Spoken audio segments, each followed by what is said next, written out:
Hello दोस्तों, तो कैसे हैं आप सब लोग और कैसे चल रही है आप लोगों की पढ़ाई। तो आप सब लोग बहुत ज़्यादा कमेंट करके एक ही क्वेश्चन बार बार पूछते हो, दीदी मैथ में क्या करें, मैथ का कुछ बता दीजिए या आप मैथ कहाँ से करती हो। वैसे तो मैंने मैथ की वीडियो बना दी है, लेकिन आप लोग फिर से पूछ रहे हैं तो मैं आप लोगों को एक बार फिर से बता देती हूँ इस वीडियो के माध्यम से मैं कैसे मैथ करती हूँ।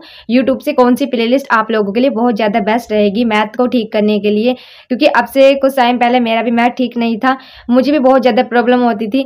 जो लोग मुझसे स्टार्टिंग से जुड़े हुए हैं उन लोगों को पता भी होगा। तो आज इसीलिए इस वीडियो में आप लोगों को बताऊंगी आप लोगों को कहाँ से मैथ अच्छा करना है। अगर आप लोगों का कोई भी एग्जाम जैसे आरपीएफ कांस्टेबल या दिल्ली पुलिस हो तो इसके लिए हमको कितना मैथ करना चाहिए जिससे हमारे एग्जाम में मैथ में स्कोर अच्छा बन जाए। मैं किस टीचर से मैथ करती हूँ, क्या मैंने कोई बैच ले रखा है या मैंने कभी बैच लिया भी है, ये सब चीजें मैं आज की इस वीडियो में आप लोगों को बताऊंगी। तो सबसे पहले मैं आप लोगों को कुछ बातें अपने बारे में बताना चाहती हूँ। मैंने जब कॉम्पिटिशन की तैयारी स्टार्ट की थी तो मैंने यूपी पुलिस के टाइम पे की थी। वो स्टार्टिंग वाला यूपी पुलिस नहीं, जब री एग्जाम हुआ था तब से मैंने तैयारी स्टार्ट की थी, क्योंकि इससे पहले मैंने घर वालों के बोलने पर फॉर्म फिल तो कर दिया था लेकिन मैंने तैयारी बिल्कुल नहीं की थी। इसके बाद में मैं एग्जाम देने गई थी, यूपी पुलिस का एग्जाम लीक हुआ और इसके बाद में री एग्जाम की बात चली, तब मैंने सोचा कि हाँ मुझे पढ़ना चाहिए। अगर एक मौका दोबारा से मिला है, हमको 6 महीने का टाइम मिला था, इसी 6 महीने में मैंने अपनी तैयारी को स्टार्ट कर दिया और तब जाके मैंने पढ़ना स्टार्ट किया। सबसे पहले मैंने मैथ का सिलेबस देखा, क्योंकि मुझे ना मैथ ही थोड़ा मुश्किल लग रहा था कि मुझसे नहीं हो पाएगा। बाकी तो हिंदी शुरू से ही अच्छी थी, क्योंकि 10th और 12th में, इसके बाद बीए में भी हिंदी रही है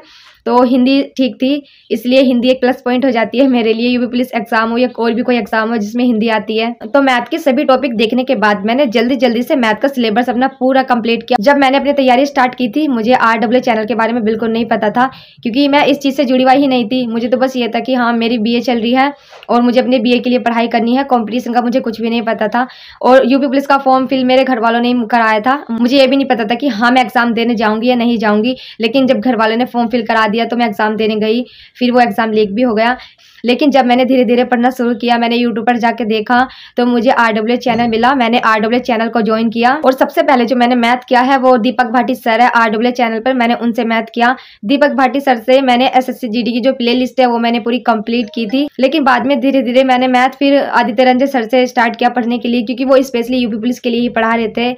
लेकिन सच बताऊं तो जो दीपक भाटी सर की SSC GD की जो प्लेलिस्ट है वो मैंने स्टार्टिंग में की थी, उससे मुझे बहुत सारी चीजें पता चली थी। क्योंकि मैं यहाँ पर नई थी कंपटीशन में, तो मुझे बिल्कुल भी कुछ चीजें नहीं समझ आ रही थी। एक बार तो मतलब सारी चीजें ऊपर से गई है, बिल्कुल कुछ समझ नहीं आया। लेकिन जब मैंने चीजें एक बार की है, दोबारा की है और फिर तीसरी बार भी की है तो चीजें अच्छे से आने लगी। दीपक भाटी सर से मैथ पढ़ने के बाद, जैसे कि मैंने आप लोगों को बताया कि मैं आदित्य रंजन सर से क्लासेस कर रही थी, क्योंकि वो स्पेशली यूपी पुलिस के लिए पढ़ा रहे थे, क्योंकि प्रीवियस ईयर क्वेश्चन ज्यादा इंपॉर्टेंट हो जाते हैं किसी भी एग्जाम्स के लिए। और वहाँ पे आदित्य रंजन सर काफी अच्छे तरीके से समझा रहे थे यूपी पुलिस के लिए, तो उनसे ही कर रही थी मैं सारी क्लासेस। लेकिन आप लोगों को तो पता ही है, जो बच्चा नया होता है उसके लिए थोड़ी प्रॉब्लम हो जाती है मैथ को लेकर, जल्दी से चीजें समझ नहीं आती। ऐसी सेम मेरे साथ साथ मुझे चीजें नहीं समझ आई थी। एग्जाम भी पास आ गए थे लेकिन इतनी सारी चीजें नहीं समझ आई थी, क्योंकि मैथ करने में थोड़ा टाइम लग जाता है, समझने में थोड़ा टाइम लग जाता है। मुझे भी बहुत ज्यादा दिक्कत हुई थी। एक बार प्लेलिस्ट करने के बाद चीजें समझ ही नहीं आ रही थी, फिर भी मुझे स्टार्टिंग से करना ही पड़ा था, लेकिन इसके लिए भी टाइम नहीं था, इसीलिए मैंने ये सब चीजें बाद में की है। इसके तुरंत बाद ही फिर जब भी पुलिस एग्जाम हो गया,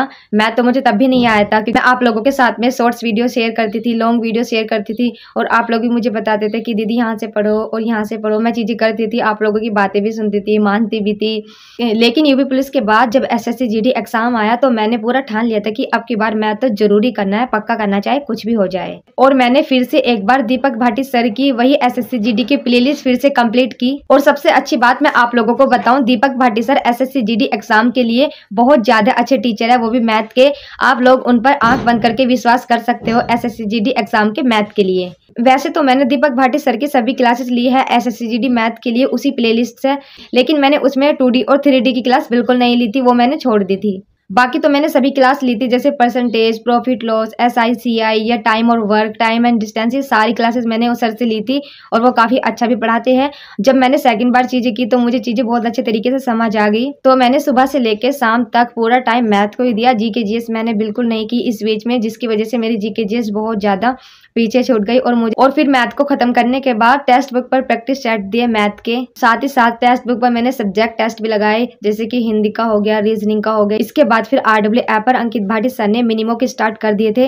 वहाँ पर मुझे मैथ में थोड़ी प्रॉब्लम तो हुई थी स्टार्टिंग में, क्योंकि टाइम मैनेज नहीं हो पा रहा था बिल्कुल भी, लेकिन धीरे धीरे चीज़ें फिर ठीक होने लगी। मैं 15 से 16 क्वेश्चन और 18 क्वेश्चन भी करने लगी थी मैथ में। बस ऐसे ही बार बार प्रैक्टिस करने के बाद, यूट्यूब से दीपक भाटी सर से मैथ पढ़ने के बाद और RW ऐप से प्रैक्टिस करने के बाद, के साथ साथ ही टेक्स्ट बुक से भी प्रैक्टिस करने के बाद धीरे धीरे मैथ अच्छा होने लगा है। अगर आप लोग किसी एक चीज़ के पीछे पड़ जाते हो ना, तो वो चीज़ें आपको आने ही लगेगी। क्योंकि मुझे ना बस ये लग रहा था कि किसी तरह मुझे अपना मैथ अच्छा करना है, जीके जीएस सब साइड में हो जाए, बस मुझे मैथ को अच्छे से लेके चलना है। और इसके लिए जीके जीएस हाँ छूट गई थी, नहीं हो पाई थी। अभी भी बहुत ज़्यादा प्रॉब्लम होती है जीके जीएस में। और अगर मैं रीजनिंग की बात करूँ तो रीजनिंग में तो इतना ज़्यादा स्पीड और अच्छी हो गई थी, क्या बताऊँ। और हिंदी तो मतलब स्टार्टिंग से ही अच्छी है, तो हिंदी तो वहाँ पर मैं ऐसे ही कर जाती थी। और मैंने हिंदी स्टार्टिंग में जो यूपी पुलिस के टाइम पढ़ी थी, वो मैंने नवीन शर्मा सर से पढ़ी थी। वो हिंदी के एक बेस्ट टीचर है, बहुत बहुत ज़्यादा बेस्ट टीचर हैं। अगर नेक्स्ट बार भी यूपी पुलिस का एग्जाम आएगा तो मैं उन्हीं से पढ़ने वाली हूँ, क्योंकि उनसे ज़्यादा अच्छा ना मुझे यूट्यूब पर कोई लगता ही नहीं है हिंदी के मामले में, सच बताऊँ तो। और शायद आप लोगों को भी वो बहुत ज़्यादा पसंद होंगे, जैसे कि मुझे भी खुद भी वो बहुत ज़्यादा अच्छे लगते हैं। और जीके के लिए भी आप उनसे पढ़ सकते हो, जीके की क्लास भी बहुत अच्छी पढ़ाते हैं। बाकी हिंदी के लिए तो मैं आप लोगों को यही बोलूँगी, आप लोग नवीन सर से पढ़िए। और अगर आप लोगों को प्रैक्टिस करनी है तो आप लोग विवेक सर की तरफ जा सकते हैं, वो प्रैक्टिस करने में एकदम अच्छे, आप लोगों की बहुत अच्छे से प्रैक्टिस करा देंगे। और वैसे भी यूपी पुलिस की हिंदी के सामने तो जीडी की हिंदी कुछ भी नहीं है, वो तो आप आराम से कर ही सकते हो। और आप लोगों को मैं ये बात इसलिए बता रही हूँ क्योंकि आप लोगों में से कितने स्टूडेंट ऐसे होंगे जो ये सोचते हो कि मैथ नहीं होगा हमसे, बिल्कुल नहीं होगा। और कितनी ही लड़कियां होगी जिनको ये लगता होगा कि नहीं यार मेरे से मैथ नहीं होगा।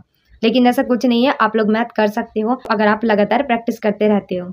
तो प्लीज़ अगर आप लोग अपना मैथ को अच्छा करना चाहते हो तो आप लोग प्लीज़ एक बार मेरे बोलने से RW पर दीपक भाटी सर की SSC GD की वही प्लेलिस्ट जाकर देख लीजिए। उसको अच्छे से मतलब पढ़ना है आप लोगों को। तो उसमें जितने भी क्लासेस दी है डेली उनको टाइम देना है, उनको अच्छे से करना है, उनके नोट्स बनाने हैं। फिर देखते हैं आप लोगों पे मैथ कैसे ना आएगा। और इसके बाद में जो अगले स्टेप आता है वो होता है मिनी मॉक टेस्ट, जो कि आप लोगों को RW ऐप पे मिल जाएंगे। वहीं से आप लोगों को मिनी मॉक टेस्ट लगाने हैं, जो कि बहुत ज़्यादा बेस्ट हो जाते हैं एग्जाम टाइम पर। और मैं आप लोगों को सच बताऊं तो अगर मैं RPF के मिनी मॉक भी लगाती हूँ ना आप, तो RPF कांस्टेबल के भी मिनी मॉक के जो मैथ के क्वेश्चन होते हैं मेरे से वो भी बन जाते हैं, और उनको भी मैं बहुत अच्छे तरीके से कर जाती हूँ। बाकी मैं दिल्ली पुलिस की तैयारी करूंगी, जिसके लिए मैं मैथ RW चैनल पर जो राहुल सर आते हैं मैं उनसे करने वाली हूँ। और कंप्यूटर तो आप लोगों को पता ही है, शायद शिवम सर है जो कराते हैं, बहुत अच्छा कराते हैं वे भी। आप लोग RPF एग्जाम के बारे में भी पूछ रहे थे, तो मैं आप लोगों को बता देती हूँ, हाँ मैं एग्जाम दूंगी, लेकिन मेरा मेन जो टारगेट रहेगा वो सिर्फ और सिर्फ दिल्ली पुलिस रहेगा। और आप लोगों का भी सिर्फ एक ही टारगेट रहना चाहिए। आप लोगों को भी अपना एक टारगेट एग्जाम बनाना चाहिए कि हाँ ये मेरा टारगेट एग्जाम है। अगर आप लोगों का भी कोई टारगेट एग्जाम है तो आप लोग मुझे कमेंट करके जरूर बताना। कितने बच्चे ऐसे भी होंगे जो SSC GD एग्जाम के बाद रेलवे में जाने की कोशिश कर रहे होंगे, जैसे कि ग्रुप D हो गया, NTPC हो गया। लेकिन मैं सच बताऊं तो मुझे दिल्ली पुलिस की तरफ ही जाना है। बाकी आप लोग कमेंट करके जरूर बताना कि आप लोग किस तरफ जाने वाले हो, क्या आप लोग दिल्ली पुलिस की तैयारी करने वाले हो। और अगर आप लोगों का RPF कांस्टेबल का भी एग्जाम है तो आप लोग वो भी कमेंट करके जरूर बताना। बाकी आज की वीडियो में इतना ही, और मिलते हैं नेक्स्ट वीडियो में। अभी के लिए बाय।